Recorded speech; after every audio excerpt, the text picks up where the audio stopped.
detach, and become her obsession. Because the moment you stop chasing what keeps running away, something strange begins to happen. It starts looking back. Imagine this. You wake up one morning and decide not to send that text. Not because you're playing games, not because you're angry, but because for the first time you realize your entire happiness has been hanging on someone else's attention. Hours pass. You check your phone less.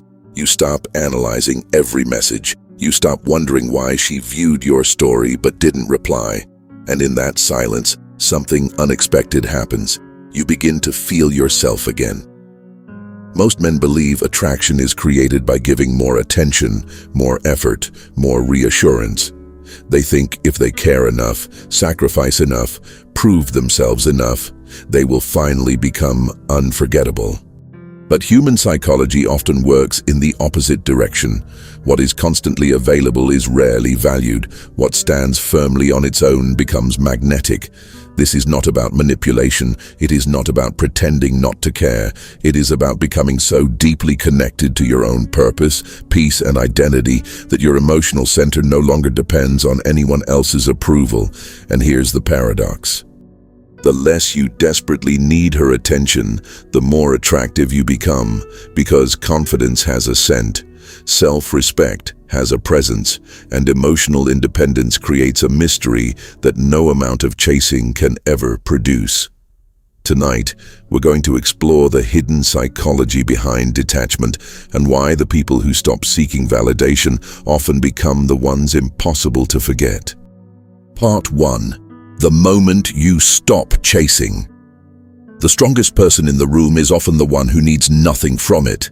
There is a scene that repeats itself every day around the world. Someone sends a message, then waits 5 minutes, 10 minutes, an hour, and with every passing second, their emotional state rises and falls based on whether another person responds. What began as attraction slowly becomes dependency, and dependency quietly kills attraction. Many people confuse love with attachment. Love says, "I appreciate your presence." Attachment says, "I need your presence to feel complete." The difference is enormous. When your happiness depends entirely on another person, you unconsciously place them above yourself. You begin abandoning your own priorities, your own goals, your own standards, your own peace. And people can feel this, not through words, through energy. The ancient philosopher once suggested that when we desperately try to control outcomes, we lose harmony with life itself. The same principle applies to relationships. The tighter you grip sand, the faster it slips through your fingers. The tighter you grip someone's attention, the more pressure they feel. Think about the times in your life when you were most attractive. It probably wasn't when you were obsessing over someone. It was when you were focused on building something, learning something, living something. You were busy becoming. That is what detachment really means, not walking away from people. Walking back toward yourself. Because the truth is this, the moment your life becomes bigger than your desire for validation, your presence changes.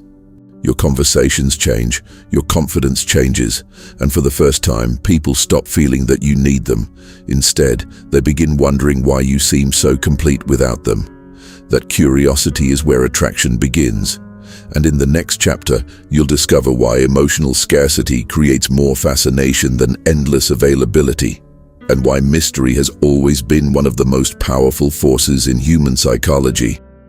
Part 2. The power of mystery and emotional scarcity. People rarely obsess over what they fully possess. They obsess over what they cannot completely understand. Think back to a movie that kept you glued to the screen. What made it unforgettable? It wasn't the ending, it was the mystery. The unanswered questions, the feeling that something important remained just beyond your reach. Human psychology works in a remarkably similar way. The mind is naturally drawn toward uncertainty, not because uncertainty feels comfortable, but because it creates emotional tension, and emotional tension creates attention. This is why many people make a critical mistake in relationships. The moment they become interested in someone, they reveal everything, every thought, every feeling, every insecurity, every plan, every hour of their day. Nothing is left to discover, nothing is left to imagine. And without realizing it, they remove one of attraction's most powerful ingredients, curiosity. Now, this doesn't mean becoming cold or emotionally unavailable. It means understanding that your entire identity should not be placed on display for immediate approval.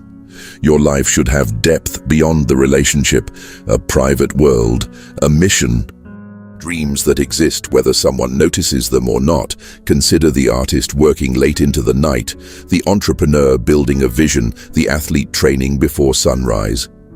There is something fascinating about people who are deeply invested in their own path. Why? Because they communicate a silent message. My life has meaning beyond your attention, and that message is incredibly attractive. Psychologist and philosopher believe that every individual possesses unexplored depths within themselves. The most captivating people are not those who reveal everything at once. They are those who continue unfolding layer by layer. Like a book you cannot stop reading, like a road that keeps revealing new landscapes.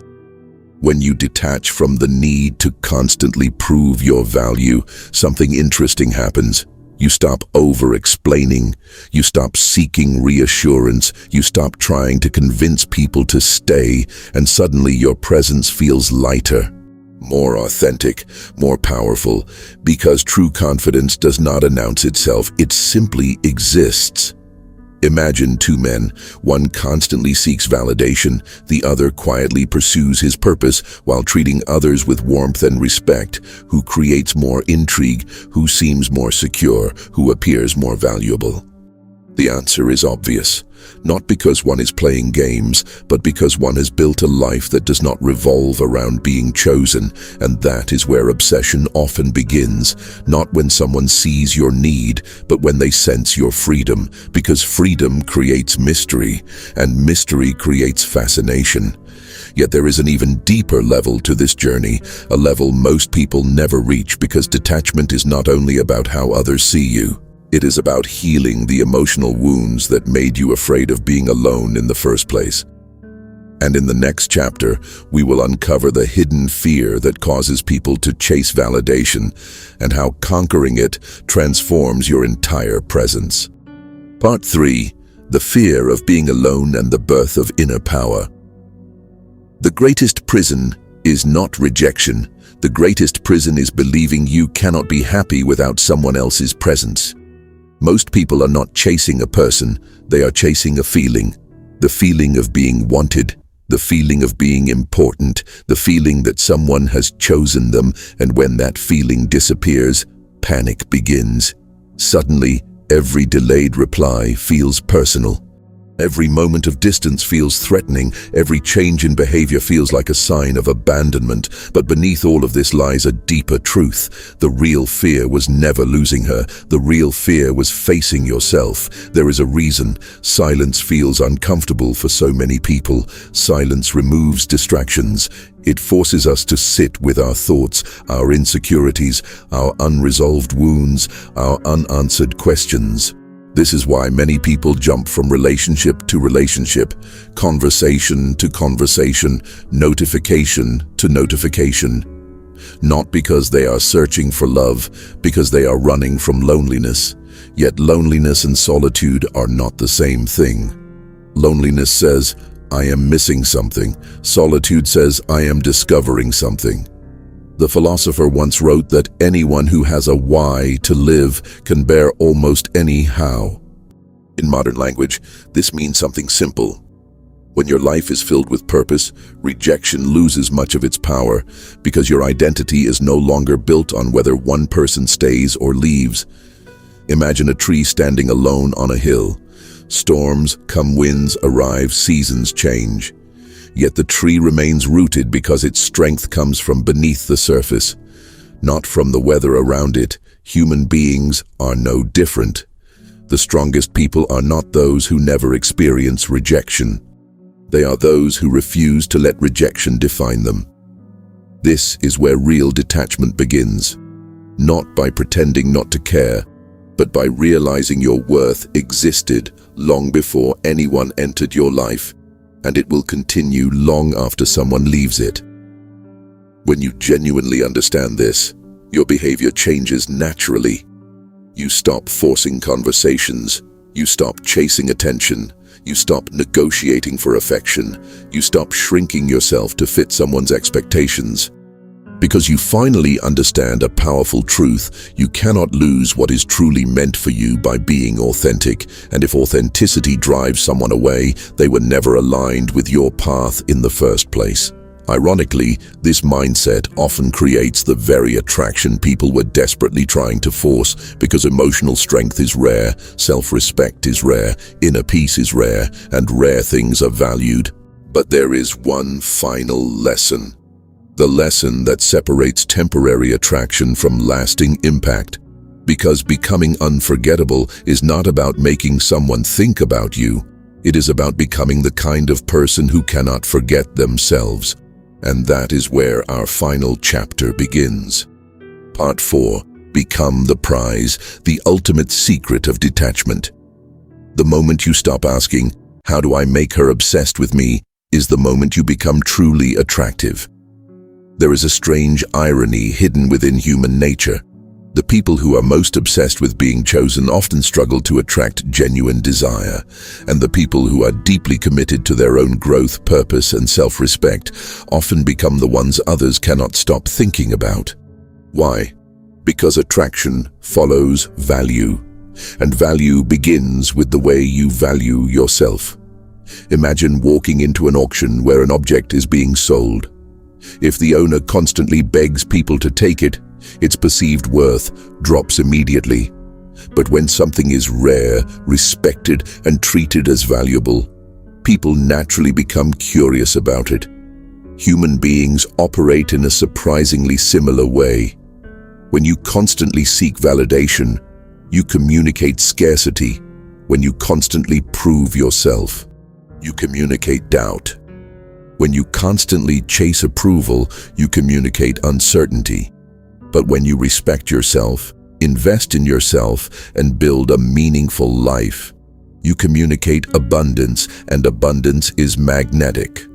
This does not mean arrogance. Arrogance says, "I am better than everyone." Confidence says, "I do not need to be better than anyone."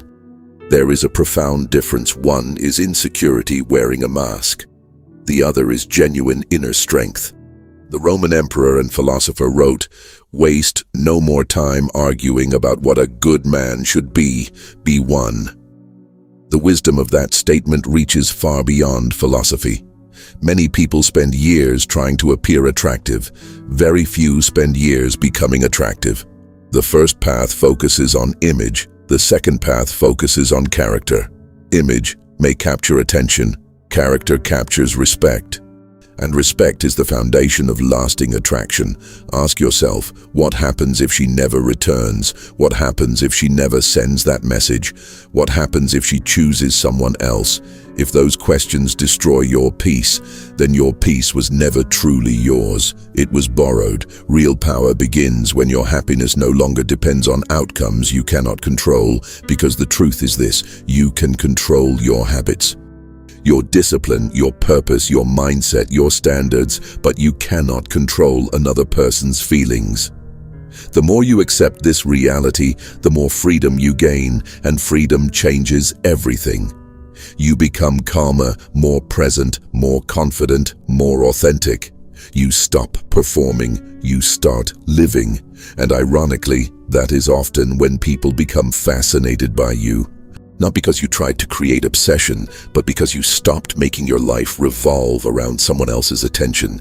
You became a person with direction, a person with purpose, a person with depth, a person who can walk away from what does not serve them, and that energy is unforgettable. So remember this: detachment is not about making someone miss you. It is about remembering yourself. It is not about becoming cold. It is about becoming whole. It is not about creating obsession. It is about ending your own obsession with validation. Because the most powerful person in any relationship is not the one who controls the other. It is the one who remains connected to their purpose, their values, and their peace, regardless of what happens. And perhaps the greatest secret of all is this. When you stop chasing love as a source of identity, you become someone capable of giving and receiving it freely. So tonight, ask yourself one question. If nobody chose me tomorrow, would I still choose myself? Because the answer to that question may determine the entire direction of your life. And when you finally learn to choose yourself, you stop becoming someone's option. You become your own priority, and that is where true freedom begins.